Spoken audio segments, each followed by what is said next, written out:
ಕುರಿತು ಮಾತಾಡಲಿಕ್ಕೆ ಭಾರತೀದೇವಿ ಮೇಡಮ್ ಇದ್ದಾರೆ. ಅವರು ದಯವಿಟ್ಟು 3 ಪುಸ್ತಕಗಳನ್ನು ಕುರಿತು ಮಾತಾಡಬೇಕು ಅಂತ ಹೇಳಿ ಕೇಳ್ಕೊಳ್ತಾ ಇದ್ದೀನಿ. ಇವತ್ತು ನಮ್ಮ ಮುಂದೆ ಬಿಡುಗಡೆಗೊಂಡಿರುವ ಈ 3 ಸಂಕಲನಗಳು, ಹಿಪ್ಪೆ ಹೂವಿನ ಘಮಲು, ಆ ಚಾಚಿದ ಕೈಗಳು ಮತ್ತು ಸ್ವಾಭಿಮಾನದ ಗತ್ತಿನ್ಯಾಗ, ಈ 3 ಸಂಕಲನಗಳು ಕೂಡ ದನಿಯಿಲ್ಲದ ಸಮುದಾಯಗಳ ದನಿಯಾಗಿ ಹೊರಹೊಮ್ಮಿದ ಸಂಕಲನಗಳು, ಕವಿತೆಗಳು ಅನ್ನುವ ಕಾರಣಕ್ಕೆ ವಿಶೇಷ ಮಹತ್ವವನ್ನು ಪಡಿತವೆ. ನಮ್ಮ ಕಾಲದ ದನಿಯಾಗಿ ಇವು ಹೊರಹೊಮ್ಮಿದೆ.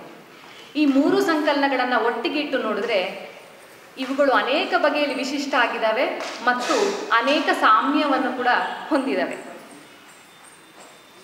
ಬಹುಶಃ ಈಗ ತಾನೇ ರೂಮಿಯವರು ಹಾಡಿರುವ ಒಂದು ಹಾಡಿನಲ್ಲಿ ಹುಲಿಕುಂಟೆ ಮೂರ್ತಿಯವರ ಕವಿತೆ, ಅದು ಗಾಯಗಳ ಪ್ರಸ್ತಾಪ ಬರುತ್ತೆ. ಅದರಲ್ಲಿ ನೋವು ಮತ್ತು ಗಾಯ, ಈ ಕವಿತೆಗಳೆಲ್ಲ ಮಾತಾಡ್ತಾ ಇರೋದು ನೋವು ಮತ್ತು ಗಾಯ. ಗಾಯ ಮಾದ ನಂತರವೂ ಕೂಡ ಅದು ಬಿಟ್ಟು ಹೋಗುವ ಗುರುತು ಇದೆಯಲ್ಲ, ಅದು ನಮ್ಮ ಗುರುತನ್ನು ಮತ್ತು ವರ್ತಮಾನದಲ್ಲಿ ನಮ್ಮ ಗುರುತನ್ನು ಹೇಗೆ ನಿರಂತರವಾಗಿ ಅದು ಪ್ರಭಾವಿಸ್ತಾನೆ ಇರ್ತದೆ, ಕಾಡ್ತಾನೆ ಇರ್ತದೆ.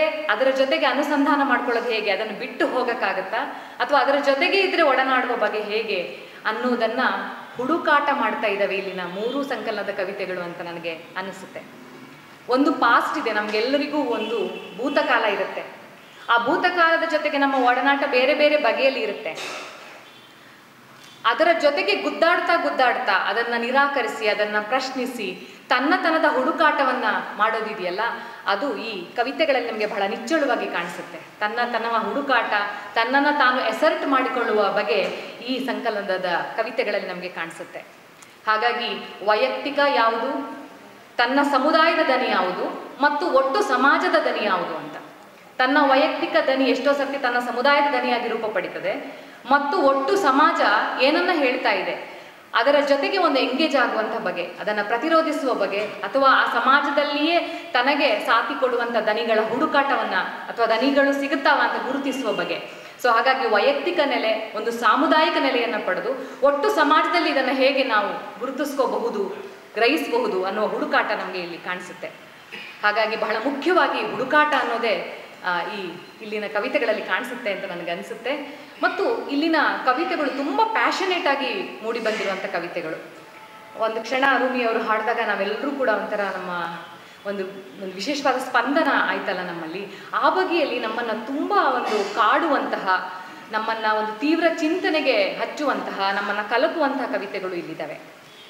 ಮತ್ತು ಒಂದು ಆಕ್ಟಿವಿಸಮ್ನ ಹಿನ್ನೆಲೆಯಲ್ಲಿ ಕೇವಲ ನನ್ನ ಒಂದು ಧ್ವನಿಯನ್ನು ಅಭಿವ್ಯಕ್ತಿಗೊಳಿಸಿದ್ರೆ ಸಾಲದು, ಅದು ನಂತರ ಸಮಾಜದಲ್ಲಿ ಹೇಗೆ ರಿಫ್ಲೆಕ್ಟ್ ಆಗುತ್ತೆ ಅನ್ನೋದರ ಕಡೆಗಿನ ಚಿಂತನೆಯೂ ಸೇರಿದ ಹಾಗೆ, ಮತ್ತು ನನ್ನ ಧ್ವನಿಯ ಜೊತೆ ಸಮಾಜದ ಇತರ ಧ್ವನಿಗಳ ಜೊತೆಗೂ ಕೂಡ ಇದನ್ನು ಇಟ್ಟು ಹೇಗೆ ನೋಡಬಹುದು ಅನ್ನುವ ಒಂದು ಆಕ್ಟಿವಿಸಮ್ನ ನೆಲೆ ಕೂಡ ನಮಗೆ ಇಲ್ಲಿ ಕಾಣಿಸುತ್ತೆ.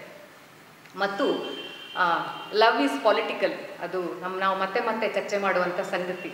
ಪರಂಜಿತ್ ಅವರು ತಮ್ಮ ಸಿನಿಮಾಗಳ ಮೂಲಕ ಅದನ್ನು ಹೇಳ್ತಾ ಇರ್ತಾರೆ. ಮತ್ತು ಯೋಗೇಶ್ ಮೈತ್ರೇಯ ಅಥವಾ ನಾಗರಾಜ್ ಮಂಜುಳೆ ಅವರ ಕವಿತೆಗಳಲ್ಲೂ ಕೂಡ ಮತ್ತೆ ಮತ್ತೆ ಅದು ಬರ್ತಾ ಇರುತ್ತೆ, ಮತ್ತು ನಮ್ಮ ಡೈಲಾಗಲ್ಲಿ ಕೂಡ ಅದು ಸೇರಿದೆ. ಹಾಗಾಗಿ ಪ್ರೇಮವೂ ಕೂಡ ಒಂದು ರಾಜಕಾರಣ. ಅದು ಮಾವಿನ್ಕರ್ ಅವರ ಕವನ ಸಂಕಲನದಲ್ಲಿ ಕಾಣಿಸುತ್ತೆ, ಮಂಜುಳಾ ಅವರ ಸಂಕಲನದಲ್ಲಿ ಒಂದು ರೀತಿಯಲ್ಲಿ ಕಾಣಿಸಿದ್ರೆ, ರೂಮಿ ಹರೀಶ್ ಅವರ ಕವಿತೆಗಳಲ್ಲಿ ಬೇರೆ ಬಗೆಯಲ್ಲಿ ಕಾಣಿಸುತ್ತೆ. ಅನೇಕ ಮಗ್ಗಲುಗಳ ಅನಾವರಣ ಇಲ್ಲಿ ನಮಗೆ ಕಾಣಿಸುತ್ತೆ. ಸೊ ಹಾಗಾಗಿ ನಾವೆಲ್ಲರೂ ಕೂಡ ಒಂದಲ್ಲ ಒಂದು ಬಗೆಯಲ್ಲಿ ಗಾಯಗೊಂಡವರೇ. ಆ ಗಾಯಗೊಂಡಿರುವ, ಗಾಯ ಮಾದಿರುವ ಕಲೆಗಳನ್ನು ನಾವು ಸವರ್ಕೊಳ್ತಾ ಮುಂದೆ ಗಾಯಗೊಳ್ಳದ ಹಾಗೆ ಏನಾದರೂ ನಾವು ಮಾಡಬಹುದಾ ಅಂತ ಹೇಳುವ ಹುಡುಕಾಟದಲ್ಲಿ ನಾವೆಲ್ಲರೂ ತೊಡಗಿರುವವರಾಗಿ ಈ ಕವಿತೆಗಳ ಜೊತೆಗೆ ಮಾತನಾಡೋಣ ಅಂತ ನಾನು ಅಂದ್ಕೊಳ್ತೇನೆ. ಪ್ರಿಯಾಂಕಾ ಅವರ ಕವಿತೆಗಳು ಒಂದು ರೀತಿಯ ಸುಡು ವಾಸ್ತವದ ಕೆಂಡವನ್ನು ಉಡಿಯೊಳಗಿಟ್ಟು ಬರೆದಿರುವ ಒಂದು ಆಕ್ಟಿವಿಸಮ್ನಿಂದ ನೇರವಾಗಿ ಬಂದು ಬರೆದಿರುವಂಥ ಕವಿತೆಗಳ ಹಾಗೆ ನಮಗೆ ಕಾಣಿಸಿದ್ರೆ, ಮಂಜುಳಾ ಹುಲಿಕುಂಟೆ ಅವರ ಕವಿತೆಗಳು ತುಂಬ ಒಂದು ಕವಿತೆಯ ಬಗೆಗಿನ ಮೋಹ, ಬದುಕಿನ ಬಗೆಗಿನ ತೀವ್ರ ವ್ಯಾಮೋಹದಿಂದ ಮೂಡಿ ಬಂದಿರುವ ಕವಿತೆಗಳ ಹಾಗೆ ಕಾಣಿಸುತ್ತೆ. ರೂಮಿ ಹರೀಶ್ ಅವರ ಕವಿತೆಗಳು ಅಸ್ತಿತ್ವವಾದಿ ನೆಲೆಯ ಕವಿತೆಗಳ ಹಾಗೆ ನಮಗೆ ಕಾಣಿಸುತ್ತೆ. ಹೀಗೆ ಅವಳಲ್ಲಿ ಒಂದಷ್ಟು ಭಿನ್ನತೆಗಳನ್ನು ನಾವು ಗುರುತಿಸಿದ್ರು ಕೂಡ ಈ ಭಿನ್ನತೆಗಿಂತ ಸಾಮ್ಯನೇ ಹೆಚ್ಚಿದೆ ಅಂತ ನನಗೆ ಅನಿಸುತ್ತೆ. ಹಾಗಾಗಿ ದಾಟುವುದು, ಮೀರುವುದು, ನಮ್ಮನ್ನು ನಾವು ನಿರಸನಗೊಳ್ಳುವುದು, ನಮ್ಮನ್ನು ನಾವು ಚಿತ್ರಗೊಳಿಸ್ಕೊಳ್ತಾ ಮತ್ತೆ ಒಂದುಗೂಡಿಸುವುದು. ಸೊ ಆ ಒಂದು ಪ್ರಯತ್ನದಲ್ಲಿ ಇಲ್ಲಿನ ಕವಿತೆಗಳಿರೋದು ನನಗೆ ಅನಿಸುತ್ತೆ. ನಾನು ಒಂದೊಂದು ಕವನ ಸಂಕಲನದ ಬಗ್ಗೆ ಕೂಡ ಕೆಲವು ಮಾತುಗಳನ್ನು ಒಟ್ಟಾರೆಯಾಗಿ ಆಡಿದ ನಂತರ ಒಂದೊಂದು ಕವನ ಸಂಕಲನದ ಬಗ್ಗೆಗೂ ಕೂಡ ಕೆಲವು ನಿಮಿಷಗಳನ್ನು ಮಾತಾಡಿ ಕೊನೆಗೆ ನನ್ನ ಮಾತನ್ನು ಸಮ್ಮಪ್ ಮಾಡೋಣ ಅಂತ ಅಂದ್ಕೊಳ್ತೇನೆ. ಮಂಜುಳಾ ಹುಲಿಕುಂಟೆಯವರ ಹಿಪ್ಪೆ ಹೂವಿನ ಘಮಲು ಅನ್ನುವ ಸಂಕಲನದ ಕವಿತೆಗಳ ಬಗ್ಗೆ ಕೆಲವು ವಿಚಾರಗಳನ್ನು ಮೊದಲಿಗೆ ಹಂಚಿಕೊಳ್ಳೋದಕ್ಕೆ ಬಯಸ್ತೇನೆ. ಮಂಜುಳಾ ಹುಲಿಕುಂಟೆ ನನ್ನ ಈ ಪ್ರೀತಿಯ ಕವಿ. ಬಹಳ ಮೋಹ ಹುಟ್ಟಿಸುವ ಕವಿತೆಗಳನ್ನು ಅವರು ಬರೀತಾರೆ. ಫೇಸ್ಬುಕ್ಕಲ್ಲಿ ಕೂಡ ನಾವು ಅವ್ರ ಕವಿತೆಗಳನ್ನು ಓದಿದ್ದೀವಿ ನಾವೆಲ್ಲರೂ ಕೂಡ. ಅವರು ರಾವಣನ ಬಗ್ಗೆ ಬರೆದಿರುವ ಕವಿತೆಗೆ ನಾನು ತುಂಬ ಫಿದಾ ಆಗ್ಬಿಟ್ಟಿದ್ದೆ. ಹಾಗೆ ನಾನು ದಕ್ಷನ ಮಗಳಲ್ಲ ಅನ್ನುವ ಕವಿತೆ ಕೂಡ ಹಾಗೆ ಬಹಳ ಪವರ್ಫುಲ್ ಆಗಿರುವಂಥ ಒಂದು ಕವಿತೆ. ಸೊ ಈಗ ಅವರು ದೀಪದುಳುವಿನ ಕಾತರ ಅನ್ನುವ ಸಂಕಲನದ ಬಳಿಕ ಈಗ ಅವರು ಹಿಪ್ಪೆ ಹೂವಿನ ಘಮಲು ಅನ್ನುವ ಸಂಕಲನವನ್ನು ತಂದಿದ್ದಾರೆ. ಆ ಹಿಪ್ಪೆ ಹೂವು ಕೂಡ ಮಂಜುಳಾ ಹುಲಿಕುಂಟೆಯವರ ಕವಿತೆಗಳು ಹಿಪ್ಪೆ ಹೂವಿನ ಹಾಗಿದ್ದಾವೆ ಅಂತ. ಅಂದರೆ ಅದರ ಘಮಲು, ಅದರ ಗಂಧ, ಅದರ ಒಂದು ಅದು ನಮ್ಮನ್ನು ಆವರಿಸಿಕೊಳ್ಳುವ ಬಗೆ ಇದೆಯಲ್ಲ, ಅದೇ ಬಗೆಯಲ್ಲಿ ಇಲ್ಲಿನ ಕವಿತೆಗಳು ನಮ್ಮನ್ನು ಆವರಿಸಿಕೊಳ್ತವೆ. ಪ್ರೇಮದ ಬಗ್ಗೆ ಬಹಳ ವ್ಯಾಮೋಹಿಯಾಗಿ ಬರೆಯುವ ಮಂಜುಳಾ ಲೋಕಪ್ರೇಮದಿಂದ ಸಮಾಜದಲ್ಲಿರುವ ವಿಷಮತೆಗಳ ಬಗ್ಗೆನೂ ಕೂಡ ಅದೇ ಥರದ ವ್ಯಾಕುಲತೆಯಿಂದ, ಅದೇ ಥರದ ಉದ್ಘಟ್ಟತೆಯಿಂದ ಪದ್ಯ ಬರೀತಾರೆ. ಮುನ್ನುಡಿಯಲ್ಲಿ ಸರಸ್ವತಿ ಅಕ್ಕ ಗುರುತಿಸೋ ಹಾಗೆ ಪ್ರೇಮ ಅನ್ನೋದು ಒಂದು ಕಣ್ಕಟ್ಟು ಅಂತ ಶುರು ಮಾಡುವ ಮಂಜುಳಾ ಪ್ರೇಮ ಅನ್ನೋದೊಂದು ಬಂಡಾಯ ಅಂತ ಹೇಳಿ ಕೊನೆಗೆ ಪ್ರೇಮ ಅನ್ನೋದು ಒಂದು ರೆಕ್ಕೆ ಅಂತ ಹೇಳುವ ಆ ಒಂದು ಜರ್ನಿ ಅವರ ಕವಿತೆಗಳಲ್ಲಿ ನಮಗೆ ಕಾಣಿಸುತ್ತೆ. ಹಾಗಾಗಿ ಈ ಪ್ರೇಮದ ಒಂದು ನಿಕಷಕ್ಕೆ ಒಡ್ಡುಕೊಂಡು ತನ್ನನ್ನೇ ತಾನು ಕಂಡುಕೊಳ್ಳುವ ಬಗೆ ನಮಗೆ ಇಲ್ಲಿ ಕಾಣಿಸ್ತಾ ಹೋಗುತ್ತೆ. ಹಾಗಾಗಿ ಆ ಪ್ರೇಮ, ಸ್ವಪ್ರೇಮ ಅಥವಾ ಒಂದು ಪರಸ್ಪರ ಗಂಡು ಹೆಣ್ಣಿನ ಪ್ರೇಮ ಆಗಿರ್ಬೋದು, ನಂತರದ ಸಮುದಾಯದ ಜೊತೆಗಿನ ಒಂದು ಒಡನಾಟ ಮತ್ತು ಲೋಕಪ್ರೇಮ, ಇವೆಲ್ಲವೂ ಕೂಡ ಒಂದಾದ ನಂತರ ಒಂದು ಪಡೆದುಕೊಳ್ಳುವ ವಿಸ್ತಾರ ಇದೆಯಲ್ಲ ನಮಗೆ ಇವರ ಕವಿತೆಗಳಲ್ಲಿ ಗೊತ್ತಾಗ್ತಾ ಹೋಗುತ್ತೆ. ಈ ಎರಡು ದಾರಿಗಳಲ್ಲೂ ಕೂಡ ಪ್ರೇಮ ಅನ್ನೋದನ್ನು ವೈಯಕ್ತಿಕ ನೆಲೆಯಲ್ಲಿ ಅಂದ್ಕೊಂಡಾಗ್ಲೂ ಅಥವಾ ಲೋಕಪ್ರೇಮ ಅಂತ ಭಾವಿಸಿದಾಗಲೂ ಕೂಡ ಈ ದಾರಿ ಬಹಳ ಸರಳವಾದ ದಾರಿ ಅಲ್ಲ. ಹೆಜ್ಜೆ ಹೆಜ್ಜೆಗೂ ಕೂಡ ಎಡರು ತೊಡರುಗಳಿರುವ ಒಂದು ನೋವಿನ ಹಾದಿ. ಪ್ರತಿ ಹಂತದಲ್ಲೂ ಕೂಡ ನಮ್ಮನ್ನು ನಾವು ಒಡ್ಡುಕೊಂಡು ನೋಯ್ತಾ ಕಂಡುಕೊಳ್ಳುವಂಥ ಒಂದು ಹಾದಿ ಕೂಡ ಹೌದು ಇದು. ಹಾಗಾಗಿ ಮಂಜುಳಾ ಅವರಿಗೆ ನೋವೀಗ ಹಾಳೆಗಿಳಿಯುವಷ್ಟು ಹಗುರವಲ್ಲ ಅಂತ ಅನಿಸುತ್ತೆ. ಆದರೆ ಹಾಳೆಗಿಳಿಸದೆ ಬೇರೆ ದಾರಿ ಇಲ್ಲ. ಹಾಳೆಗಿಳಿಸೋದು ನಮಗಿರೋ ಒಂದು ದೊಡ್ಡ ಹಾದಿ ಅದು. ಯಾಕಂದರೆ ಹಾಳೆಗಿಳಿಸೋಕ್ಕಾಗಲ್ಲ ಅಂತ ಗೊತ್ತಿದ್ರೂ ಕೂಡ ಮತ್ತು ಸಮರ್ಥವಾಗಿ ಅದನ್ನು ನಾನು ಹಾಳೆಗಿಳಿಸಲ್ಲ ಅಂತ ಗೊತ್ತಿದ್ರೂ ಕೂಡ ಬೇರೆ ನಮಗೆ ಇರುವ ಹಲವು ಹಾದಿಗಳಲ್ಲಿ ಅದೊಂದು ಬಹಳ ಪ್ರಮುಖವಾದ ಹಾದಿ. ಹಾಗಾಗಿ ಮಂಜುಳಾ ಥರದವರಿಗೆ, ನಮ್ಮಂಥವರಿಗೆ ಬರೆಯೋದೇ ಒಂದು ದೊಡ್ಡ ಬಿಡುಗಡೆ, ನಮ್ಮನ್ನು ನಾವು ಕಂಡುಕೊಳ್ಳುವ ಹಾದಿ. ತುಂಬ ಮಹತ್ವದ ಕೆಲವು ಕವಿತೆಗಳು ಈ ಸಂಕಲನದಲ್ಲಿದ್ದಾವೆ. ನನಗೆ ಬಹಳ ಕಾಡಿದಂಥ ಒಂದು ಕವಿತೆ ಊರು ಬಿಡುವ ಮೊದಲು ಅನ್ನುವ ಒಂದು ಕವಿತೆ. ಯಾಕೋ ಇತ್ತೀಚೆಗೆ ನೋಡಿದ ಬಾಬ್ ಮಾರ್ಲಿ ಫ್ರಮ್ ಕೋಡಿಹಳ್ಳಿ, ಆಮೇಲೆ ಪೆರುಮಾಳ್ ಮುರುಗನ್ ಅವರ ಹುಟ್ಟೂರು ಅನ್ನುವ ಒಂದು ಕವಿತೆ ನೀವೆಲ್ಲರೂ ಓದಿರ್ತೀರ, ಅದರ ಅನುವಾದ ಹಾಕಿದ್ರು ನಮ್ಮ ಸ್ನೇಹಿತರು. ಅದನ್ನೆಲ್ಲ ನೋಡಿ ಓದಿ ಮಂಜುಳಾ ಅವರ ಸಂಕಲನ ಓದಿದಾಗ ಆ ಊರು ಬಿಡುವ ಮೊದಲು ಅನ್ನೋ ಕವಿತೆ ನನಗೆ ಬಹಳ ಕಾಡ್ತು. ಊರು ಅನ್ನೋದು ನಮ್ಮೆಲ್ಲರಲ್ಲೂ ಕೂಡ ವಿಚಿತ್ರವಾದ ಬೇರೆ ಬೇರೆ ಥರದ ಭಾವನೆಗಳನ್ನು ಹುಟ್ಟಿಸ್ತವೆ. ಪೆರುಮಾಳ್ ಮುರುಗನ್ ಅವರ ಕವಿತೆನಲ್ಲಿ ಆರಂಭದಲ್ಲಿ ಬರುತ್ತೆ, ಏನಂದರೆ ಯಾರನ್ನಾದರೂ ನಿಮ್ಮ ಊರು ಯಾವುದು, ನಿಮ್ಮ ಎಲ್ಲಿಂದ ಬಂದಿದ್ದೀರಾ ಅಂತ ಕೇಳೋ ಮೊದಲು ನೀವು ಸ್ವಲ್ಪ ಯೋಚನೆ ಮಾಡಿ ಅಂತ. ಆ ಒಂದು ಪ್ರಶ್ನೆ ಅವರಲ್ಲಿ ಏನೆಲ್ಲ ತಲ್ಲಣಗಳನ್ನು ಹುಟ್ಟಿಸಬಹುದು ಅಂತ ಕವಿತೆ ಶುರುವಾಗುತ್ತೆ. ಹಾಗೆ ಮಂಜುಳಾ ಬರೀತಾರೆ, ಊರೆಂಬ ಊರು ನನ್ನೊಳಗೂ ಉಳಿಯದೆ ಅದರೊಳಗೂ ನನ್ನನ್ನು ಉಳಿಸಿಕೊಳ್ಳದೆ, ಊರೆಂಬ ಊರು ನನ್ನೊಳಗೂ ಉಳಿಯದೆ ಅದರೊಳಗೂ ನನ್ನನ್ನು ಉಳಿಸಿಕೊಳ್ಳದೆ, ಕರುಳ ಬಂಧವನ್ನೇ ಕತ್ತರಿಸಿ ಹಾಕಿದ ಆ ಹಾಳು ಕೊಡಲಿ ಕಾವುಗಳ ಕುರಿತು ಕೋಪಗೊಳ್ಳುತ್ತೇನೆ ಅಂತ ಬರೀತಾರೆ. ಊರಿನ ಜೊತೆಗಿನ ಈ ಥರದ ಒಂದು ಸಂಘರ್ಷಾತ್ಮಕವಾದ ಅಥವಾ ಒಂದು ನೋವಿನ ಒಂದು ನೆನಪುಗಳಿದಾವಲ್ಲ, ಅದು ಮತ್ತೆ ಮತ್ತೆ ಈ ಪ್ರಿಯಾಂಕಾ ಅವರ ಕವಿತೆಗಳಲ್ಲೂ ಕೂಡ ನಮಗೆ ಕಾಣಿಸುತ್ತೆ. ನಾನು ನೆಲದ ಮಗಳಲ್ಲ, ನಾನು ನೆಲದ ಮಗಳು ಅಂತ ನಾನು ಹೇಗೆ ಹೇಳಲಿ ಅನ್ನುವ ಒಂದು ಪ್ರಶ್ನೆ ಇದೆಯಲ್ಲ, ಅದು ಎಲ್ಲ ತಳ ಸಮುದಾಯದವರ ಪ್ರಶ್ನೆ ಕೂಡ ಹೌದು. ಊರು ಅನ್ನೋದೊಂದು ಹಾಂಟಿಂಗ್ ಆಗಿರುವ ಸಂಗತಿ ಕೂಡ ಆಗಿರುತ್ತೆ ಎಷ್ಟೋ ಸತ್ತು. ಸೊ ಹೀಗೆ ಸುತ್ತಲಿನ ಸಂಗತಿಗಳು ಅನೇಕ ಕಾರಣಗಳಿಗಾಗಿ ನಮ್ಮನ್ನು ಛಿದ್ರಗೊಳಿಸ್ತಾ ಇರಬೇಕಾದ್ರೆ ನನ್ನನ್ನು ನಾನು ಒಟ್ಟುಗೂಡಿಸ್ಕೊಳ್ಳೋದು ಹೇಗೆ ಅನ್ನೋದು ಬಹಳ ದೊಡ್ಡ ಪ್ರಶ್ನೆ. ಬಹುಶಃ ಅನೇಕ ಚಿಂತನೆಗಳು ನಮಗೆ ಸಹಾಯ ಮಾಡ್ಬೋದು, ಸಾಮುದಾಯಿಕ ನೆಲೆಯ ಒಂದು ಸಂಘಟನೆ ಸಹಾಯ ಮಾಡ್ಬೋದು, ಬರವಣಿಗೆನೂ ಸಹಾಯ ಮಾಡ್ಬೋದು, ನನ್ನನ್ನು ನಾವು ಗೌರವಿಸೋದು, ಪ್ರೀತಿಸಿಕೊಳ್ಳುವ ಒಂದು ದಾರಿಯೂ ಕೂಡ ಸಹಾಯ ಮಾಡ್ಬೋದು.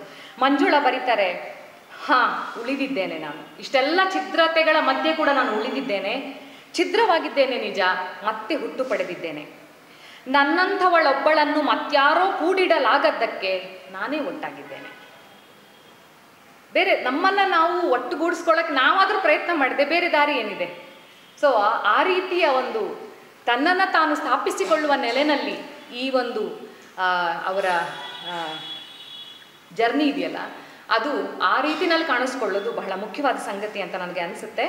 ಹಾಗಾಗಿ ಈ ಕಾಲದ ಒಂದು ಹೆಣ್ಣು ಮಕ್ಕಳ ಬರವಣಿಗೆಯಲ್ಲಿ ಕಾಣುವ ಒಂದು ಸೆಲ್ಫ್ ಅಸರ್ಷನ್ ಏನಿದೆ, ಕೇವಲ ಪ್ರತಿರೋಧ ಮಾತ್ರ ಅಲ್ಲ, ನನ್ನನ್ನು ನಾನು ಕಂಡುಕೊಳ್ಳುವ ಬಗೆ ಇದೆಯಲ್ಲ, ಅದು ಬಹಳ ಮುಖ್ಯವಾಗಿ ನಮಗೆ ಇವರ ಪ್ರೀತಿಯ ಬಗೆಗಿನ ಕವಿತೆಗಳಲ್ಲಿ ಬಹಳ ಸ್ಪಷ್ಟವಾಗಿ ಕಾಣಿಸುತ್ತೆ. ಸೊ ದಾನವನ ಬಗ್ಗೆ ಕವಿತೆ ಇದೆ, ವೇಮುಲ ಬಗ್ಗೆ ಕವಿತೆ ಇದೆ, ಹೋರಾಟದ ಸಂಗಾತಿಯಾಗಿರುವ ತ್ರಿಮೂರ್ತಿಯ ಸಾವಿನ ನಂತರ ಅವ್ರಿಗೆ ಅದು ಸಾವು ತುಂಬ ಕಾಡಿ ಬರೆದಂಥ ಕವಿತೆಗಳಿದ್ದಾವೆ. ಸಾವು ಎಲ್ಲರಿಗೂ ಇದೆ, ನೊಂದವರ ಬದುಕಿಗಾಗಿ ಜೀವ ತೆತ್ತವರ ಬದುಕು ಮಾತ್ರ ಎಲ್ಲರೊಂದಿಗೆ ಜೀವಂತವಿರುತ್ತದೆ ಅಂತ ಮಂಜುಳಾ ಬರೀತಾರೆ. ಸೊ ಅನೇಕ ಬಗೆಯ ಬಂಧನಗಳಿದಾವೆ ನಮಗೆ. ಸಾಮಾಜಿಕವಾದ ಬಂಧನ ಇರ್ಬೋದು, ಕೌಟುಂಬಿಕವಾದ ಬಂಧನ ಇರ್ಬೋದು, ಅಥವಾ ದೇಹವೇ ಒಂದು ಬಂಧನ ಅಂತ ಅನಿಸ್ತಾ ಇರ್ಬೋದು. ಸೊ ಇವನ್ನೆಲ್ಲವನ್ನು ಕೂಡ ದಾಟಿ ಹೋಗಬೇಕು ಅಂತ ಅಂದರೆ ಸರಿ ತಪ್ಪಿನಾಚೆಗಿನ ಖಾಲಿ ಬಯಲಿಗೂ ಯಾರೋ ಬಾಗಿಲಿಟ್ಟ ಸ್ಥಿತಿ ಇದೆ. ಸೊ ಅದನ್ನು ಮೀರಿಕೊಳ್ಳುವ ದಾರಿ ಅಷ್ಟು ಸುಲಭದ ದಾರಿ ಅಲ್ಲ. ಆದರೆ ಆ ಮೀರಿಕೊಳ್ಳುವ ಒಂದು ಹಂತದಲ್ಲಿ ನಾನು ರೆಕ್ಕೆ ಕಟ್ಟಿಕೊಂಡಿದ್ದೇನೆ ಅಂತ ಮಂಜುಳಾ ಹೇಳ್ತಾರೆ. ಆದರೆ ಎಷ್ಟೋ ಸರ್ತಿ ನಾವು ರೆಕ್ಕೆಯನ್ನು ಕಟ್ಕೊಂಡಿದ್ದೀವಿ ಅಂತ ಅಂದರೂ ಕೂಡ ಪರಸ್ಪರರ ರೆಕ್ಕೆಗಳನ್ನು ಕಟ್ಕೊಂಡು ಇಬ್ಬರೂ ಕೂಡ ಅಥವಾ ಅನೇಕ ಜನರು ಕೂಡ ಒಟ್ಟಿಗೆ ಹಾರಲಾಗದ ಸ್ಥಿತಿ ನಾವು ತಂದ್ಕೊಳ್ತೀವಿ. ಅದು ಒಂದು ದೊಡ್ಡ ವಿಪರ್ಯಾಸ. ಆದರೆ ನಿರಂತರವಾಗಿ ನಾವು ಇದನ್ನು ಮೀರುವ, ದಾಟುವ ಕಡೆಗೆ ನಾವು ಹೇಗೆ ತುಡಿತಾ ಇದ್ದೀವಲ್ಲ, ಅದು ಬಹಳ ಮುಖ್ಯವಾದದ್ದು ಅಂತ ಅನಿಸುತ್ತೆ. ಹಾಗಾಗಿ ಮಂಜುಳಾ ಹೇಳ್ತಾರೆ, ರೆಕ್ಕೆ ಬಲಿತ ಹಕ್ಕಿ ಉಂಡು ಹಾರಿ ಹೋಗುವಂತೆ ಹಾರಲಾಗದ ಮನುಷ್ಯನ ಬಂಧಗಳೆಲ್ಲವೂ ಅಕ್ರಮವೇ ಅಂತ. ಯಾವಾಗ ನಮಗೆ ನಮ್ಮನ್ನು ನಾವು ಒಂದು ಬಂಧನದಿಂದ ಬಿಡಿಸಿಕೊಳ್ಳಕ್ಕಾಗದೇ ಇರೋ ಒಂದು ಸ್ಥಿತಿ ಇದೆಯಲ್ಲ, ಅದು ನಮ್ಮನ್ನು ಎಲ್ಲಿಗೆ ತಗೊಂಡು ಹೋಗುತ್ತೆ, ಮತ್ತೆ ಮತ್ತೆ ಮತ್ತೆ ಮತ್ತೆ ಅದರೊಳಗಡೆ ಸುಡಿಗೆ ಸಿಲುಕಿಸ್ತಾ ಇರುತ್ತಲ್ಲ ಅಂತ ಅನ್ನೋದು ಒಂದು ಸಾಮಾಜಿಕ ಪ್ರಶ್ನೆ ಆಗುವ ಜೊತೆಗೆ ಒಂದು ಅಸ್ತಿತ್ವವಾದಿ ಪ್ರಶ್ನೆ ಕೂಡ ಆಗತ್ತೆ ಇಲ್ಲಿ ನಮಗೆ. ಹೀಗೆ ಹಾರಲಾಗದ್ದಕ್ಕೆ ಅಥವಾ ಹಾರಲಾಗದಂತೆ ನಮ್ಮನ್ನು ಬಂಧಿಸಿಟ್ಟುವ ಸಂಗತಿಗಳು ಯಾವುವು ಅಂತ ನಾವು ಯೋಚನೆ ಮಾಡಿದರೆ ಸಾಮಾಜಿಕ ರಚನೆ ಇರ್ಬೋದು, ಸಂಬಂಧಗಳ ರಚನೆ ಇರ್ಬೋದು, ನಾವೇ ನಮಗೆ ಹಾಕಿಕೊಂಡಿರುವ ಬೇಲಿಗಳಾಗಿರ್ಬೋದು. ಇದನ್ನೆಲ್ಲ ನಾವು ಮರುವಿನ್ಯಾಸ ಮಾಡ್ಕೋಬೇಕು, ಮತ್ತೆ ಪ್ರಶ್ನೆ ಮಾಡ್ಕೋಬೇಕು. ಆದರೆ ಎಷ್ಟೋ ಸರ್ತಿ ಸಾಮಾಜಿಕ ನೆಲೆಯಲ್ಲಿ ನಾವು ಪ್ರಶ್ನೆ ಮಾಡ್ತೀವಿ, ವೈಯಕ್ತಿಕ ನೆಲೆಯಲ್ಲಿ, ಸಂಬಂಧಗಳ ನೆಲೆಯಲ್ಲಿ ಈ ಪ್ರಶ್ನೆಯನ್ನು ನಾವು ಹೆಚ್ಚು ಮಾಡ್ಕೊಳ್ಳೋಕೆ ಹೋಗಲ್ಲ ಅಂತ ಅನ್ಸುತ್ತೆ. ಅದಕ್ಕೆ ನನಗೆ ಮೇಲ್ನೋಟಕ್ಕೆ ಅಥವಾ ಒಂದು ಓದಿಗೆ ಎರಡು ಓದಿಗೆ ಮಂಜುಳಾ ಹುಲಿಕುಂಟೆಯವರು ಪ್ರೀತಿ ಬಗ್ಗೆ ಬರೆದಿರುವ ಕವಿತೆಗಳು ಇಷ್ಟ ಆದರೂ ಕೂಡ ನಂತರ ಅದನ್ನ ಹೋಗ್ತಾ ಇದೇ ಥರ ನಾವು ಹೇಗೆ ಹಿಂಗೆ ಬರ್ಕೊಂಡು ಹೋದರೆ ಹೇಗೆ ಅಂತ ಅನಿಸುತ್ತೆ. ಎಲ್ಲ ಒಂದು ಕಡೆ ಬೇರೆ ಥರ ನಾನು ಬರಿತೀನಿ ಅದೇ ಥರನೇ, ನನ್ನನ್ನು ಸೇರಿಸ್ಕೊಂಡಾಗ ಅಥವಾ ನಾವೆಲ್ಲ ಇವತ್ತು ಬರಿತಾ ಇರೋರಿಗೆ ಸೇರಿಕೊಂಡು ನಮಗೆ ನಾವು ಕೇಳ್ಕೊಳ್ಳೋ ಪ್ರಶ್ನೆ ಅಂದರೆ ಪ್ರೇಮದ ಬಗ್ಗೆ ಇದೇ ಥರ ಎಷ್ಟು ಸಮಯ ಅಂತ ನಾವು ಬರ್ಕೊಂಡು ಹೋಗೋಣ ಅಂತ ಅನಿಸುತ್ತೆ. ಯಾಕಂದರೆ ಈ ಹಿಟಿರೋಸೆಕ್ಷುವಲ್ ಪ್ರೀತಿ ಅಂತ ಅನ್ನೋದೇ ತುಂಬ ಒಂದು ಪಿತೃಪ್ರಧಾನ ಸಮಾಜದ ರಚನೆ. ಅದು ನಾವು ಯಾವುದನ್ನು ರೊಮ್ಯಾಂಟಿಕ್ ಲವ್ ಅಂತ ಹೇಳ್ಕೊಂಡು ಬಂದಿದ್ದೀವಲ್ಲ, ಇದನ್ನು ಪಿತೃಪ್ರಾಧಾನ್ಯದಿಂದ ಬೇರ್ಪಡಿಸಿ ನೋಡೋಕ್ಕಾಗತ್ತಾ ಅಂತ ಅನ್ನೋದು ದೊಡ್ಡ ಪ್ರಶ್ನೆ. ಬಹುಶಃ ಇವತ್ತಿಗೆ ನಮಗೆ ಎಷ್ಟೋ ಪ್ರೀತಿಗೆ ಸಂಬಂಧಪಟ್ಟ ಎಷ್ಟೋ ಕವಿತೆಗಳನ್ನು ನಾವು ಎಂಜಾಯ್ ಮಾಡೋ ಸ್ಥಿತಿನಲ್ಲಿ ಇಲ್ಲ. ಯಾಕಂದರೆ ಅಲ್ಲಿರೋದೇ ಹೈರಾರ್ಕಿ, ಪೇಟ್ರಿಯಾರ್ಕಿ ಇದೆ. ಹಾಗಾಗಿ ಸಾಮಾಜಿಕ ರಚನೆಯಲ್ಲಿ ನಾವು ನಮ್ಮನ್ನು ಕಟ್ಟಿ ಇಡುವಂತಹ, ಹಾರಕ್ಕೆ ನಮ್ಮನ್ನು ಬಿಡದೇ ಇರುವಂಥ ಸಂಗತಿಗಳನ್ನು ನಾವು ಪ್ರಶ್ನೆ ಮಾಡುವ ಹಾಗೆ, ವೈಯಕ್ತಿಕ ನೆಲೆಯಲ್ಲಿ, ಸಂಬಂಧಗಳ ನೆಲೆಯಲ್ಲೂ ಕೂಡ ನಮ್ಮನ್ನು ಕಟ್ಟಿ ಇಡುವ ಸಂಗತಿಗಳು ಬಹಳ ಇಮೋಷನಲ್ ಆಗಿ ಅದು ನಮ್ಮನ್ನು ಆವರಿಸ್ಕೊಂಡಿರ್ತವೆ. ಅದನ್ನು ನಾವು ಪ್ರಶ್ನೆ ಮಾಡ್ಕೊಳ್ಳದೆ ಹೋದರೆ, ಮೀರದೆ ಹೋದರೆ ಬಹುಶಃ ಇನ್ನೊಂದು ಜಿಗಿತ ಅಥವಾ ಹೊರಳು ನಮಗೆ ಸಾಧ್ಯ ಆಗಲ್ಲ ಅಂತ ಅನಿಸುತ್ತೆ. ಅದು ಪ್ರಿಯಾಂಕಾ ಅವರ ಕವಿತೆಗಳನ್ನು ಓದಾಗಲೂ ಕೂಡ ನನಗೆ ಹಾಗೆ ಅನಿಸ್ತು. ಬಟ್ ಅದು ಪ್ರಿಯಾಂಕಾ ಮಂಜುಳಾ ಅಂತ ಮಾತ್ರ ಅಲ್ಲ, ನಾನು ಹೇಳಿದಾಗೆ ನನ್ನನ್ನು ಸೇರ್ಕೊಂಡಾಗೆ ನಾವು ಬರಿತಾ ಇರುವ ಒಂದು ರೀತಿಯನ್ನು ನಾವು ಮತ್ತೆ ಪ್ರಶ್ನಿಸ್ಕೊಳ್ಬೇಕಾಗತ್ತೆ. ಮತ್ತು ಇದನ್ನು ಬಹಳ ಸೂಕ್ಷ್ಮವಾಗಿ ಮತ್ತು ಬಹಳ ಸ್ಪಷ್ಟತೆಯೊಂದಿಗೆ ಇದನ್ನು ನಾವು ಎದುರಾಗಬೇಕಾದ ಅಗತ್ಯ ಇದೆ ಅಂತ ನನಗೆ ಅನಿಸುತ್ತೆ. ಯಾಕಂದರೆ ನಮಗೆ ಅರಿವಿಲ್ಲದೆ ನಾವು ಅದರೊಳಗೆ ಸಿಲುಕಿ ನೋಯ್ತಾ ಇರ್ತೀವಿ.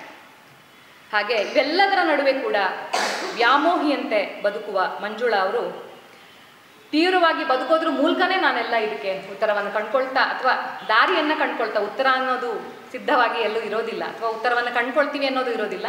ಬಟ್ ತೀವ್ರವಾಗಿ ಬದುಕುವ ಮೂಲಕ ಇದನ್ನೆಲ್ಲ ಅವರು ಇದರ ಜೊತೆಗೆ ದಾಟುವ ಪ್ರಯತ್ನವನ್ನು ಅವರು ಮಾಡ್ತಾರೆ ಅಂತ ಅನಿಸುತ್ತೆ. ಅದಕ್ಕೆ ಬದುಕು ಯಾವ ಕ್ಷಣವೂ ನನ್ನ ಶಪಿಸದಂತೆಯೇ ಬದುಕಿದ್ದೇನೆ ಅಂತ ಹೇಳಿ ಅವರು ಬರೀತಾರೆ. ಸೊ ಈ ಬಗೆಯ ಒಂದು ತನ್ನನ್ನು ತಾನು ಕಂಡುಕೊಳ್ಳುವ, ಸ್ಥಾಪಿಸಿಕೊಳ್ಳುವಂತಹ ಒಂದು ದಿಟ್ಟ ಧ್ವನಿಯಾಗಿ ಮಂಜುಳಾ ಅವರ ಕವಿತೆಗಳು ನಮಗೆ ಕಾಣಿಸುತ್ತೆ. ಆ ಚಾಚಿದ ಕೈಗಳು ರೂಮಿ ಹರೀಶ್ ಅವರ ಸಂಕಲನ. ಇದು ತುಂಬ ಇಲ್ಲಿ ತುಂಬ ಕಾಡುವಂತಹ ಕವಿತೆಗಳಿದೆ, ಆಳವಾಗಿ ನಮ್ಮನ್ನು ಕಲಕುವಂತಹ ಕವಿತೆಗಳಿದ್ದಾವೆ. ಇದನ್ನು ಅರ್ಥ ಮಾಡಿಕೊಳ್ಳುವುದು, ಇದರ ಒಳ ಹೊಕ್ಕು ನೋಡುವುದು, ಇದನ್ನು ವಿವರಿಸ್ಕೊಳ್ಳೋದು ನನಗೂ ಕೂಡ ಸವಾಲೇ. ಯಾಕೆಂತಂದರೆ ಅವರು ತಮ್ಮದಲ್ಲದ ದೇಹದೊಳಗೆ ಸೆರೆಯಾಗಿ ಇದ್ದು ಆನಂತರ ಬಿಡುಗಡೆಯನ್ನು ಪಡೆದು ಟ್ರಾನ್ಸ್ ಮ್ಯಾನ್ ಆಗಿ ನಮ್ಮ ಮುಂದೆ ಇದ್ದಾರೆ. ಸೊ ಅವರ ಒಂದು ನೋವು, ಅವರು ಅನುಭವಿಸಿರುವ ಅವರ ಜರ್ನಿ, ಅದನ್ನು ನಾನು ತುಂಬ ಹತ್ತಿರದಿಂದ ನೋಡಿಲ್ಲ. ಇಲ್ಲಿರೋ ತುಂಬ ಜನ ಹತ್ತಿರದಿಂದ ಅವರ ನಿಕಟ ಒಡನಾಟದಲ್ಲಿದ್ದಾರೆ. ಬಟ್ ನಾನು ನನಗೆ ಗೊತ್ತು, ಯಾಕೆಂದರೆ ನನ್ನ ತಂಗಿ ಹಿಂದೂಸ್ತಾನಿ ಹಾಡ್ತಾ ಇದ್ಲು. ಹಾಗಾಗಿ ಅವಳು ಯಾವಾಗಲೂ ನಿಮ್ಮ ಬಗ್ಗೆ ಹೇಳ್ತಾ ಇದ್ಲು. ಆಗಿಂದ ನಾನು ನಿಮ್ಮ ಜೊತೆಗೆ ಮಾತಾಡದೇ ಇದ್ರೂ ಕೂಡ ನಿಮ್ಮ ಮಾತು ಅಥವಾ ನಿಮ್ಮ ಸಂಗೀತ, ನಿಮ್ಮ ಯೋಚನೆಗಳ ಬಗ್ಗೆ ನನಗೊಂದು ಸಣ್ಣ ಪರಿಚಯ ದೂರದಿಂದ ಇದೆ. ಮತ್ತು ನಿಮ್ಮ ಆತ್ಮಕಥೆ ದಾದಾ ಪೀರವರು ನೆರೇಟ್ ಮಾಡಿದ್ದದನ್ನು ಓದಿದ್ದೆ. ನಮಗೆ ಸಣ್ಣದಿಂದಲೂ ಕೂಡ ಹೀಗೆ ಹೆಜ್ಜೆ ಹಾಕು, ಹೀಗಿರೋದೇ ಸರಿ ಅನ್ನೋ ಒಂದು ಕನ್ಫರ್ಮಿಟಿಯನ್ನೇ ಎಲ್ಲರೂ ಹೇಳ್ಕೊಟ್ಟಿರ್ತಾರೆ. ಹೆಣ್ಣು ಅಂದರೆ ಹೀಗಿರಬೇಕು, ಗಂಡು ಅಂದರೆ ಹೀಗಿರಬೇಕು, ಅಲ್ಲಿಂದ ಶುರುವಾಗಿ ಪ್ರತಿಯೊಂದು ವಿಷಯದಲ್ಲೂ ಕೂಡ ಇದೇ ಥರ ಹೆಜ್ಜೆ ಹಾಕು, ಇದೇ ಥರ ಹೆಜ್ಜೆ ಹಾಕುವುದು, ಒಂದು ಡ್ಯಾನ್ಸ್ ಆ ಥರ ಹೇಳ್ಕೊಟ್ಟಿರ್ತಾರೆ. പക്ഷെ ಯಾವಾಗ ನಾವು ಇದು ನಮ್ಮದಲ್ಲ ಅಂತ ಕಂಡ್ಕೊಳ್ತೀವೋ ಆಗ ಸಮಾಜದ ಕಣ್ಣಿಗೆ ಅದು ತಪ್ಪು ಹೆಜ್ಜೆಯಾಗಿ ಕಾಣ್ತಾ ಇರುತ್ತೆ. ಈ ತಪ್ಪು ಹೆಜ್ಜೆ ಹಾಕಿರೋರನ್ನೇ ಅವರ ಕವಿತೆಯಲ್ಲೇ ಬರುವ ಹಾಗೆ ಹುಚ್ಚರು ಅಂತ ಹೇಳಿ ಸಮಾಜ ಲೇಬಲ್ ಮಾಡುತ್ತೆ.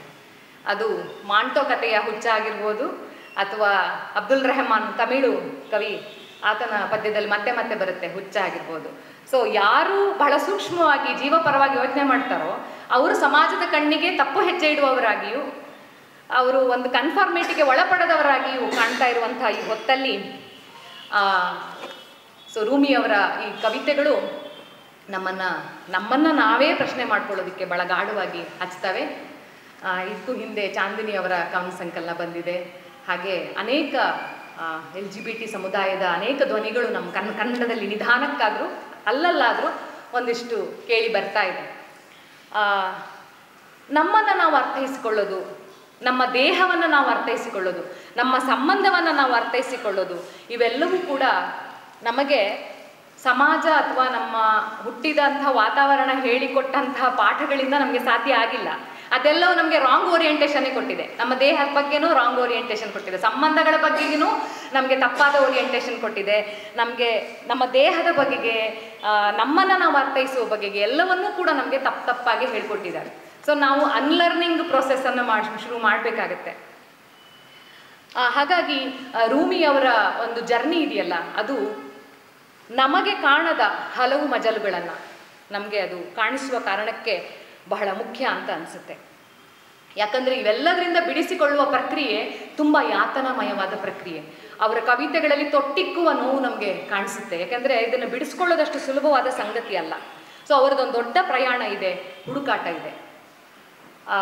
ಆಗಲೇ ಹೇಳಿದ ಹಾಗೆ ಆ ಗಾಯ ಮತ್ತು ಗುರುತು ಅದು ಮತ್ತೆ ಮತ್ತೆ ರೂಮಿಯವರ ಕವಿತೆಗಳಲ್ಲೂ ಕೂಡ ಕಾಣಿಸುತ್ತೆ.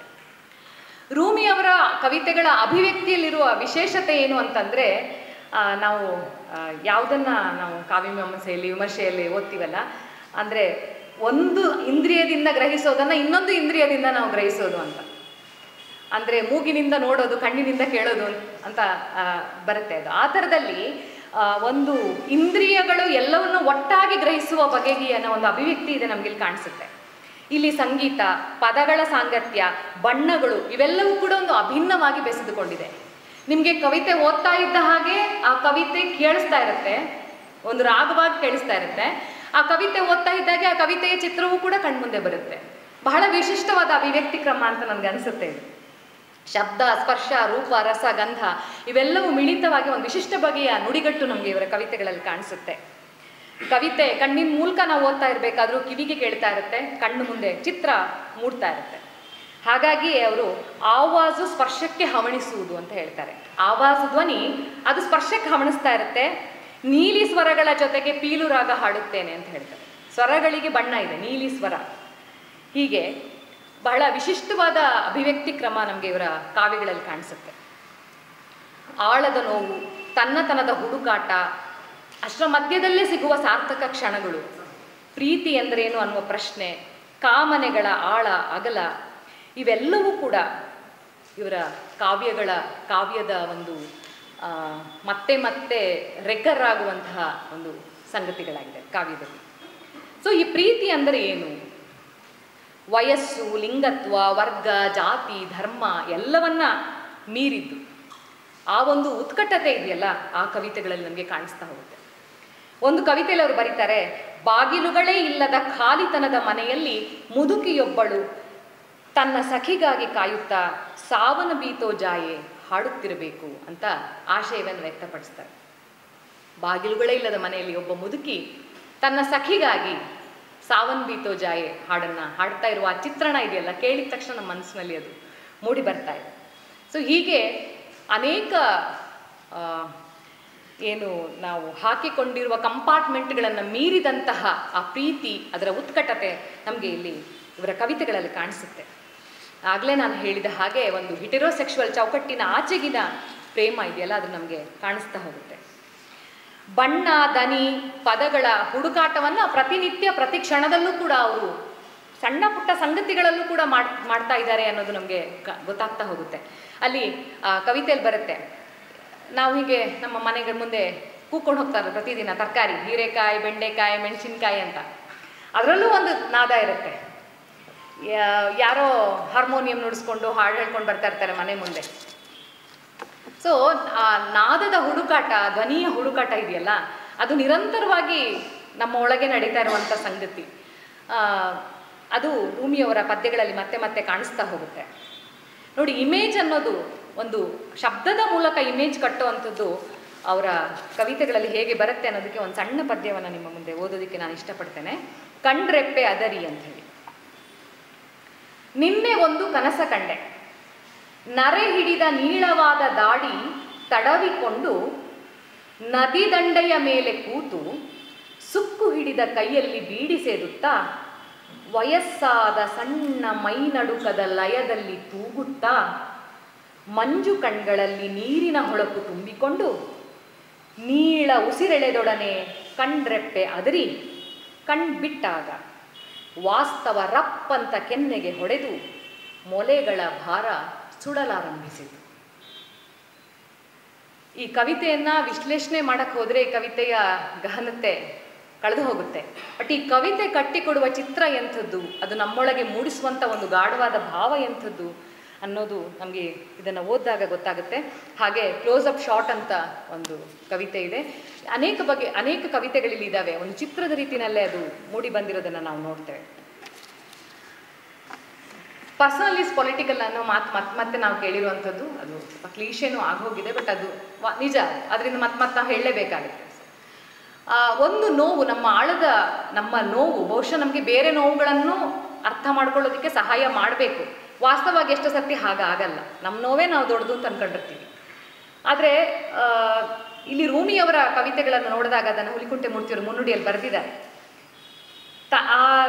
ಅವರು ಆ ಶವ ಸುಡುವ ಹುಡುಗ ಅನ್ನೋ ಪದ್ಯ ಎಷ್ಟು ಕಾಡುವಂಥ ಪದ್ಯ. ತಣ್ಣಗಿನ ನೆತ್ತರು, ರೊಟ್ಟಿ ಅನ್ನುವ ಪದ್ಯ, ಹಾಗೆ ಮುರಿಯದ ಮಿಂಚು ಅನ್ನುವ ಪದ್ಯ, ಕಾಮಿನ ಬಿಲ್ಲಿನ ಹೂಗಳು ಅನ್ನೋ ಪದ್ಯ, ಇವೆಲ್ಲವೂ ಕೂಡ ಬಹಳ ವಾಚ್ಯವಾಗ್ದೇನೆ ಬಹಳ ಸಟಲ್ಲಾಗಿ ಸಮಾಜದಲ್ಲಿ ನಡೀತಾ ಇರುವಂತಹ ವಿಷಮತೆಗಳಿದಾವಲ್ಲ, ಜಾತಿ, ಧರ್ಮ, ಲಿಂಗ ಕಾರಣಕ್ಕೆ ನಡೆಯುವಂತಹ ಒಂದು ವಿಷಮತೆ, ದೌರ್ಜನ್ಯದ ಬಗ್ಗೆ ಅವು ಒಂದು ಆಳದ ನೋವಿನಿಂದ ಅಭಿವ್ಯಕ್ತಿಸುವ ಬಗೆ ಇದೆಯಲ್ಲ, ಅದು ಬಹಳ ವಿಶಿಷ್ಟವಾದದ್ದು.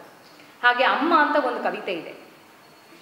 ಅಮ್ಮನನ್ನ ಎಲ್ಲರೂ ಒಂದು ಆದರ್ಶವಾಗಿಯೇ ನೋಡಿದ್ದು. ಸತಿ, ಸಾವಿತ್ರಿ, ಊರ್ಮಿಳೆ ಎಲ್ಲ ಅಂತ ಅಂದಾಗ್ಲೂ ಕೂಡ ನನ್ನಮ್ಮ ಬದುಕಿದ್ದು ಕಾಳುಗಡ್ಡಿ ದುಡಿತಕ್ಕೆ ಅಂದಾಗ್ಲೂ ಕೂಡ ಅವಳು ಮತ್ತೆ ಕೆಲಸ ಮಾಡೋದು ಮನೆತನದ ಉದ್ಧಾರ ಸೂತ್ರ.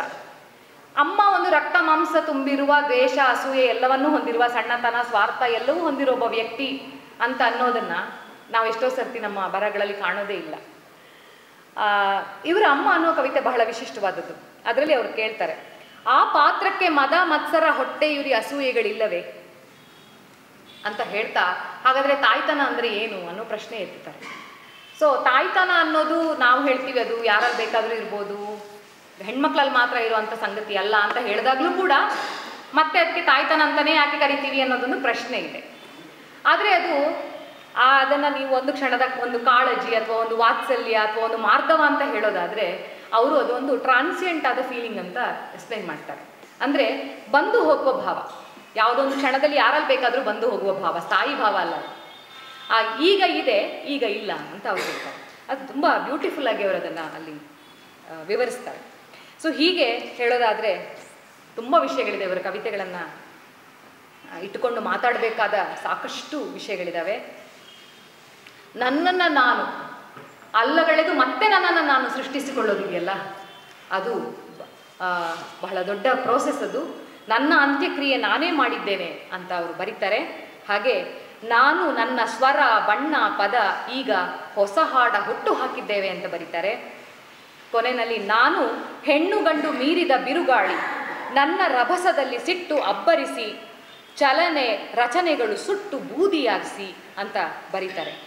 ಹೀಗೆ ಆ ಒಂದು ತನ್ನನ್ನು ತಾನು ಕಂಡುಕೊಳ್ಳುವಂತಹ ಆ ಪ್ರೋಸೆಸ್ನಲ್ಲಿ ಅವರ ಧ್ವನಿ ಅನ್ನೋದಿದೆಯಲ್ಲ, ಅದು ಕೇವಲ ಧ್ವನಿ ಅಂದರೆ ಆ ಧ್ವನಿ ಅನ್ನೋದು ಭಾಷೆ ಕೂಡ ಹೌದು, ಧ್ವನಿ ಅನ್ನೋದು ಸ್ವರ ಕೂಡ ಹೌದು, ಧ್ವನಿ ಅನ್ನೋದು ಒಂದು ಚಿತ್ರ ಮೂಡಿಸುವ ಒಂದು ಅರ್ಥವೂ ಕೂಡ ಹೌದು. ಹಾಗಾಗಿ ಒಂದು ವಿಸ್ತಾರವಾದ ನೆಲೆಯಲ್ಲಿ ಧ್ವನಿ ಎನ್ನುವ ಒಂದು ಪದ ಅರ್ಥ ಪಡ್ಕೊಳ್ತಾ ಹೋಗುತ್ತೆ. ಹಾಗೆ ಇನ್ನೊಂದು ಕಡೆ ಅವರು ತೋಟ ಮತ್ತು ಕಾಡು ಅದನ್ನು ಒಂದು ಜಕ್ಸ್ಟಪೋಸ್ ಮಾಡ್ತಾರೆ. ಅದು ತುಂಬ ಚೆನ್ನಾಗಿದೆ. ಒಂದು ಕಡೆ ಹೆರಳೆ ಗಿಡ, ಹೆರಳೆ ಹಣ್ಣು ಇರುತ್ತೆ, ಇನ್ನೊಂದು ಕಡೆ ನೇರಳೆ ಇರುತ್ತೆ. ಹೆರಳೆಯನ್ನು ಹೆರಳೆಯಾಗಿ ನೋಡೋಕ್ಕೆ ಇಷ್ಟಪಡ್ತಾರೆ, ನೇರಳೆಯನ್ನು ನೇರಳೆಯಾಗಿ ನೋಡೋಕ್ಕೆ ಇಷ್ಟಪಡ್ತಾರೆ. ನಮ್ಮ ತೋಟಗಳಲ್ಲಿ ಹೆಂಗಿರುತ್ತೆ ಅಂದರೆ ಒಂದೇ ಬಗೆ ಒಂದೇ ಸೈಜಿನ ಗಿಡಗಳು ಒಟ್ಟಿಗೆ ಇರ್ತವೆ, ಅವು ಒಂದೇ ಬಣ್ಣದಲ್ಲಿ ಇರ್ತವೆ, ಅವು ಹಾಗೆ ಇರ್ತವೆ. ನಮ್ಮ ಸಮಾಜ ಕೂಡ ಹಾಗೆ ಇರೋದು. ನೀವು ಹೀಗೆ ಇದ್ದಾಗ ಮಾತ್ರ ಅಕ್ಸೆಪ್ಟೇಬಲ್, ಇಲ್ಲಿದ್ರೆ ಇಲ್ಲ. ನಾನು ಹೆರಳೆಯೂ ಆಗ ಬಯಸಲಿಲ್ಲ, ನೇರಳೆಯೂ ಆಗ ಬಯಸಲಿಲ್ಲ, ನಾನು ಹೆಣ್ಣೆರಳೆ ಆದೆ. ಅದಕ್ಕೆ ಇಲ್ಲಿ ನಮ್ಮ ತೋಟದಲ್ಲಿ ಸಮಾಜದಲ್ಲಿ ಜಾಗ ಇಲ್ಲ.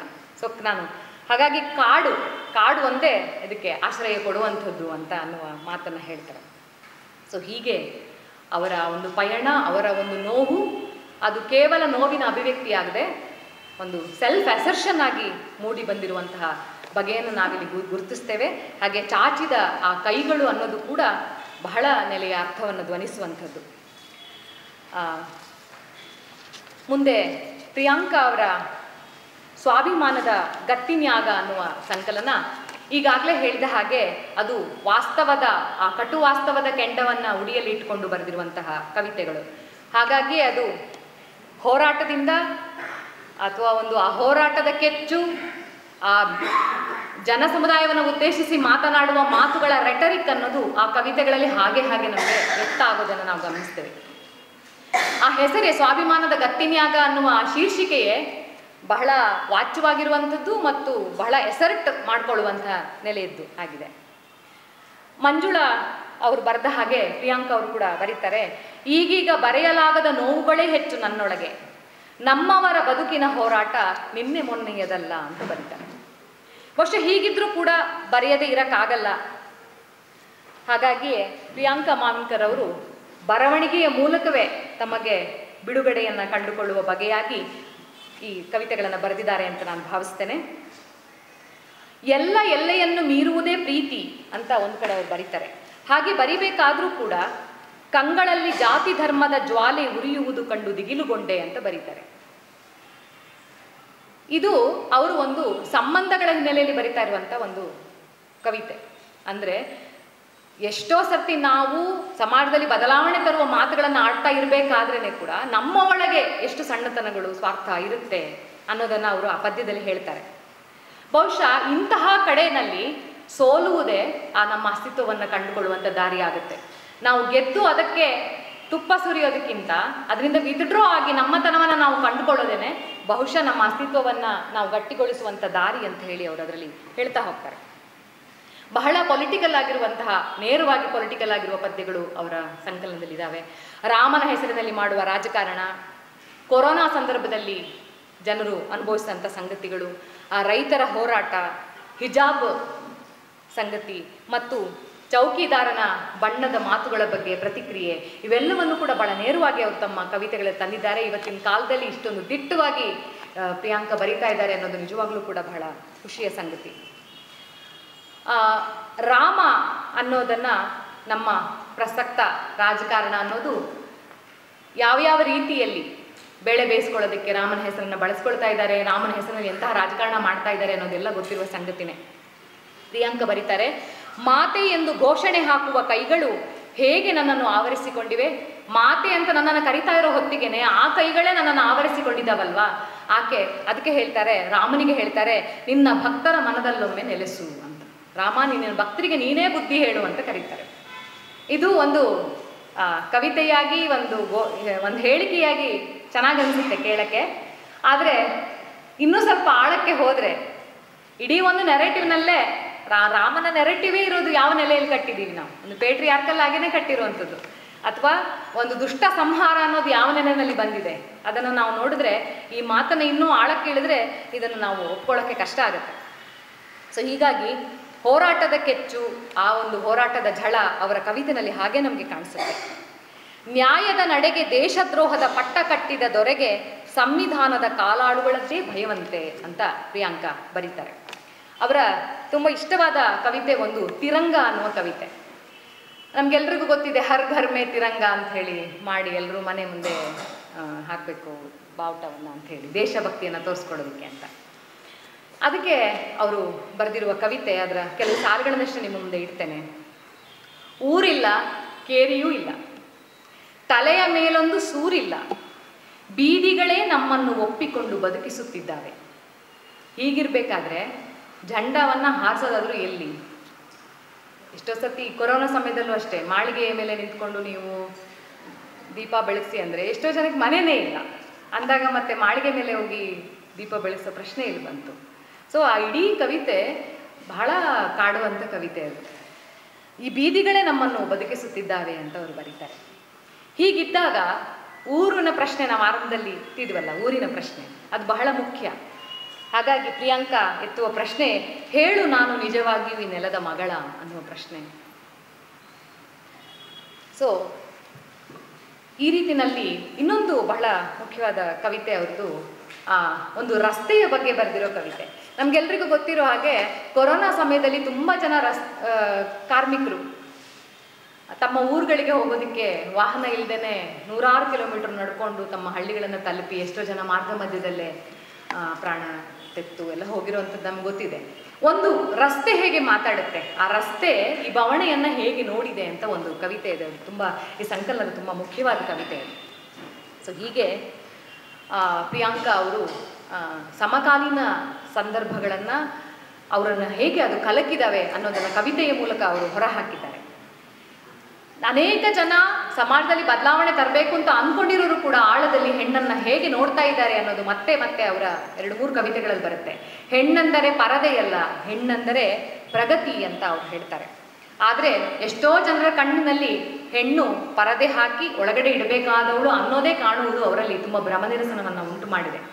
ಸೊ ಹೀಗೆ ನಾವೆಲ್ಲವನ್ನೂ ಮಾತಾಡ್ತಾ ಇರಬೇಕಾದ್ರೆ ನಮ್ಮೊಳಗನ್ನೂ ಕೂಡ ನಾವು ನೋಡಿಕೊಳ್ಳುವ ಬಗೆಯಲ್ಲಿ ಅವರು ಪ್ರಶ್ನೆಗಳನ್ನು ಹಾಕ್ತಾ ಹೋಗ್ತಾರೆ. ಹೀಗೆ ಇಲ್ಲಿನ 3 ಸಂಕಲನದ ಕವಿತೆಗಳು ಕೂಡ ನಮಗೆ ಅನೇಕ ಬಗೆಯಲ್ಲಿ ಬಹಳ ಮುಖ್ಯವಾದ ಕವಿತೆಗಳಾಗಿದ್ದಾವೆ.